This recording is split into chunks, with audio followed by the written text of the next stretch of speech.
Hello friends, Telangana Gruhajyothi Yojana ఈ పథకాన్ని తొందరలో అమల్లోకి తీసుకురాబోతున్నారు. సో, ముందుగా అసలు ఈ పథకం ఏంటి? ఇది ఎవరెవరికి ఉపయోగపడుతుంది? అండ్ ఈ పథకం అప్లై చేసుకోవాలంటే కావాల్సిన డాక్యుమెంట్స్ ఏంటి? ఉపయోగాలేంటి?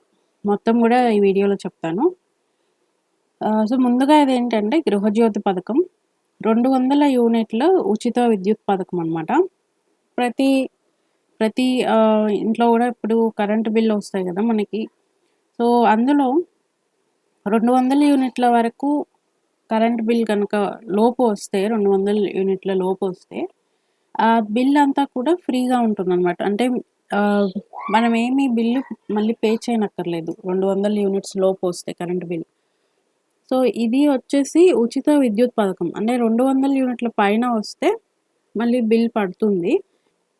దీనికి ఎవరెవరు అప్లై చేసుకోవచ్చంటే, అప్లై చేసుకునే వాళ్ళు తెలంగాణ రాష్ట్రంలో ఉండేవాళ్ళై ఉండాలి. 200 యూనిట్ల కంటే ఎక్కువ వినియోగించే వాళ్ళకి ఇది అప్లికబుల్ అవ్వదు. 200 లోపు వచ్చే వాళ్ళకే ఇది అప్లై అవుతుంది. ప్రతి కుటుంబానికి నెలకు గరిష్టంగా 200 యూనిట్ల వరకు ఉచిత విద్యుత్ అందుబాటులో ఉంటుందనమాట. అంటే లోకల్‌గా ఉంటే చాలు. లోకల్‌గా ఉన్న వాళ్ళలో ఓన్ హౌస్ ఉన్న వాళ్ళైనా, రెంట్‌కి ఉండేవాళ్ళైనా ప్రతి ఒక్కళ్ళకి ఇది అప్లై అవుతుంది. దీనికి అప్లై చేసుకోవటానికి అవసరమైన డాక్యుమెంట్స్ ఏంటంటే, ఆధార్ కార్డ్ ఉండాలి. అంటే ఇంట్లో వాళ్ళ కుటుంబ పెద్ద ఉంటారు కదా! వాళ్ళ యొక్క ఆధార్ కార్డ్ ఒక్కటే ఉంటే సరిపోతుంది. విద్యుత్ బిల్లులుండాలి. Ration card వివరాలుండాలి.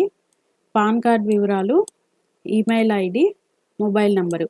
ఇవన్నీ ఉన్నవాళ్ళు డాక్యుమెంట్స్ ఉండాలనమాట. ఇవి ఉంటే గనక వాళ్ళకి అప్లై చేసుకోవచ్చు. అయితే ఇది ఎలా అప్లై చేసుకోవాలి అంటే, ఈ పథకాన్ని ప్రవేశపెట్టారు. తొందరలోనే దీనికి ఒక వెబ్‌సైట్‌ని తీసుకొస్తారనమాట.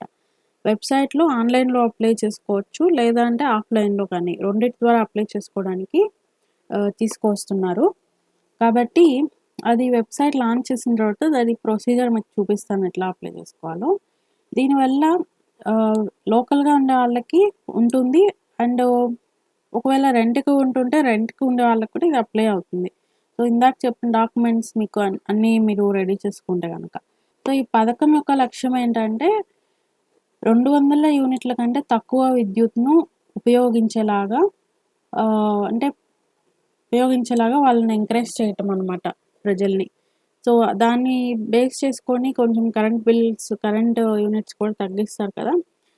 అట్లా ఎంకరేజ్ చేయడం కోసం ఈ పథకాన్ని తీసుకొస్తున్నారు. ఓకే. అండ్ ఇటువంటి మరిన్ని అప్డేట్స్ కోసం మన ఛానెల్ సబ్స్క్రైబ్ చేసుకొని బెల్ ఐకాన్ మీద క్లిక్ చేయండి తప్పకుండా. ఈ వీడియోని మీకు తెలిసిన వాళ్ళందరికీ కూడా షేర్ చేయండి. ఇది అందరికీ ఉపయోగపడుతుంది కాబట్టి.